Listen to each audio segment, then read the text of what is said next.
Along the Mother Road, women had spent almost 2 decades slowly building communities along Route 66, when World War II launched the country into a new era. The first and fundamental fact is that what started as a European war, as the Nazis always intended it should develop, into a war for world domination. Overnight, we were at war, a war we were not prepared to fight. Still fresh and bitter are the memories of those days. In the 1940s, there's a dramatic shift because Route 66 is an important transportation corridor for both war materiel and for war personnel. You have soldiers coming through, you have equipment coming through. The war opened up new opportunities in the workplace for women. Jobs that had previously only been open to men and required technical training and expertise were suddenly recruiting women.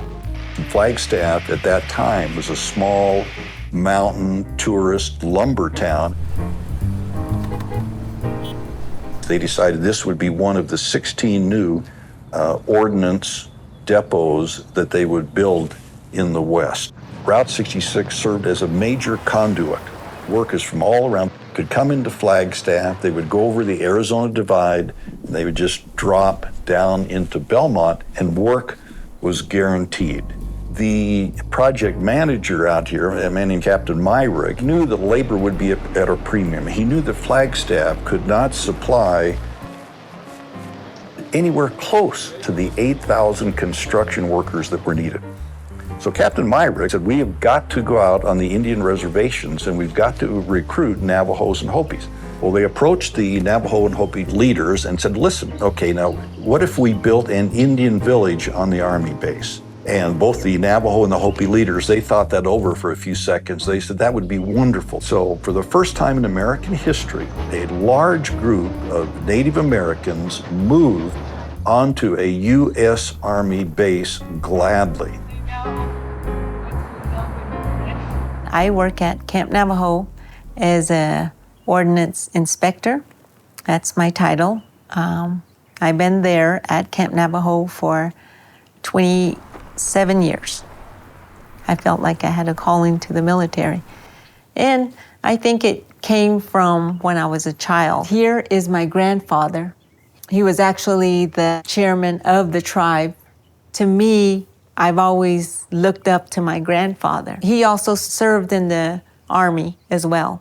I have always felt a connection at Camp Navajo because my people have been there. During the war, there would be probably around 3,500 Navajo and Hopi families that lived in something called Indian Village. So the women came along to help with the children, but they really weren't considered for employment at that time. When all the construction workers left in 1943, they had to get women out there for the permanent foresters. You can see women adjusting the fin lock nut on 500-pound bombs. They did a lot of the, on the assembly line, they did work with munitions. All of the information that had to be stenciled onto the green artillery shells was done by Navajo and Hopi women, also Anglo women. And they would take fuses down and they would drop test the fuse to see if it would explode or not. 1.3 million tons of munitions came in and out of Navajo Ordnance Depot. But the mission was to store it here until it was needed in the Pacific, and then they would ship it to Los Angeles or to San Francisco. They were always short of people.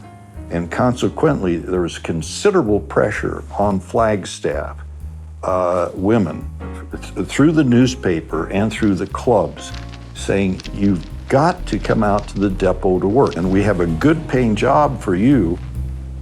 While the jobs at the depot were civilian jobs, to make them more attractive to women, a uniform was designed that conveyed the importance of their work and position. Hundreds and hundreds of young Hispanic women, they went out to the depot and got a good paying job at a very good wage for the first time in their lives. The dangerous work at the depot, handling all kinds of ammunition from 50-pound bombs all the way down to artillery, took its toll. One of the most hazardous tasks at the depot was digging explosives out of a shell using a wooden tool. So that gunpowder could be saved and used in other shells. Women were frequently involved in serious accidents that required hospitalization, and they had to juggle work with their role as wives and mothers in a way that the men of the era did not have to do. You know, Molly, I've been thinking. Yes, Joe. Maybe some of those women and girls coming into the plant, well, maybe they have home responsibilities too. Could be. Maybe they really do need time off. Over 19 million women worked during World War II. What made the Navajo Ordnance Depot unique was the high percentage of Native American women who were integral to its success. Here, the reason why I put them there like that, to me, it's like me as a Native American and me as an Army person. In the Navajo way, they have a saying about changing woman. Changing woman, she had to adapt through certain things, you know. She had to change. And, you know, as a girl, you change to become a woman. These photos right here, I was very sad when I left. And this was my first deployment. And at that time, you know, my children were crying after me. My son wouldn't let me go in this photo. And we had a lot of casualties the first deployment. I put this up here because I greet the morning, every morning when I get to work. And there is the chapel at Camp Navajo. I've always felt blessed that I'm able to stay near the reservation, even though I'm away from home.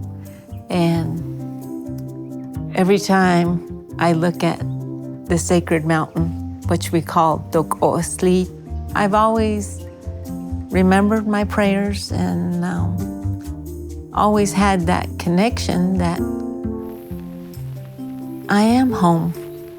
Route 66 has opened the gateway to a lot of opportunities, especially to the Navajo reservation.